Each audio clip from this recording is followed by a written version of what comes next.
ওই দোকানের গোস্ত গুলো তাজা মনে আরে হচ্ছে। চাচা আসেন আসেন, ওই যান।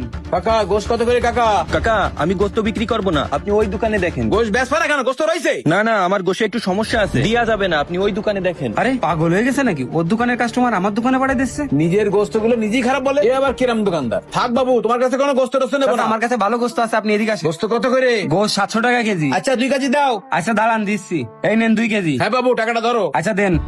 যাক বৌনি হয়ে গেল। যাক, অবশেষে বাবু ভাই তালি বেচা কিনা করতে পারলো। কি রে ভাই, কি ব্যাপার? আমি কাস্টমার পাচ্ছি না আর তুই কাস্টমার পায়েও খেলা দিচ্ছিস? কি কাহিনী কি? ভাই আলহামদুলিল্লাহ আমাদের দোকানে গোস্ত ভালোই বিক্রি হচ্ছে, কিন্তু আপনার গোস্ত দেখতেছি বিক্রি হচ্ছে না। এই জন্য আমার কাস্টমার আমি আপনার কাছে পাঠাই দিছি। পাশাপাশি 2-3টে দোকান থাকলে আমাদের উচিত একজন আরেকজনের দিকে খেয়াল রাখা। আমরা নিজেরা খেয়াল না রাখলে আর কিটা খেয়াল রাখবে? সমস্যা নেই ভাই, আপনি বিক্রি করেন। ভালো মানুষ, সাজ দিয়ে আছে। সাজ আমার বেচা কিনা হলেই হচ্ছে। এই আসেন ভাই, ভালো গোস্ত 10 আছে। কেজি গোস্ত দাও তো আমাকে। ও ভাই 10 কেজি গোস্ত নেবেন? আচ্ছা এখানে মনে হয় 10 কেজি গোস্তই আছে, আমি দিচ্ছি আপনাকে, দাঁড়ান। হ্যাঁ, যা আছে সবটুকু আমাকে দিয়ে দাও, আমার সবটুকুই লাগবে। শালা নসিব আছে বলতে হয়, কাস্টমার ডাইতেছে না তাও শালা কাস্টমার ওর কাছে চলে আসে। হ্যাঁ, গরুর গোস্ত?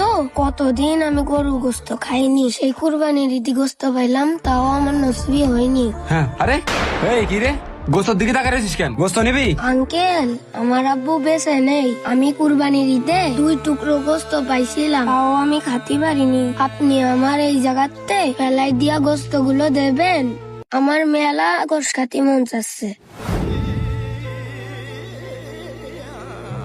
এই আমি গোস্ত মাগনা দেওয়ার জন্য বসে রয়েছি, আর এখানে কোনো বাদ দেওয়া গোস্ত নেই, অন্যদিকে যা।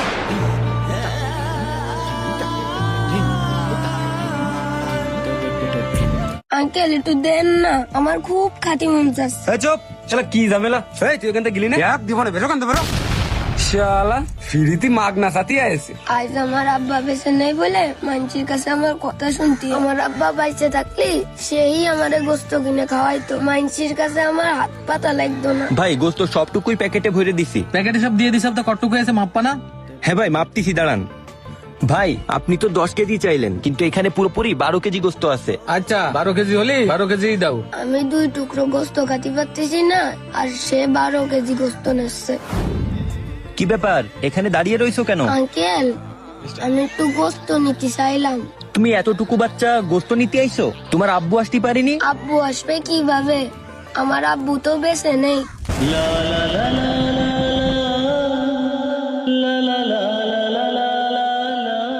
গরুর গোস্ত আমার মেলা পছন্দ। আমার আব্বু মরে যাওয়ার পরে আমি আর গোস্ত খাতে পারিনি। ওই দোকানতে চাইলাম, তা আমারে গোস্ত দিইনি, আমারে খেদাই দেছে। ভাবিলাম আপনার কাছ থেকে গোস্ত নেব, কিন্তু আপনার তো সব গোস্তই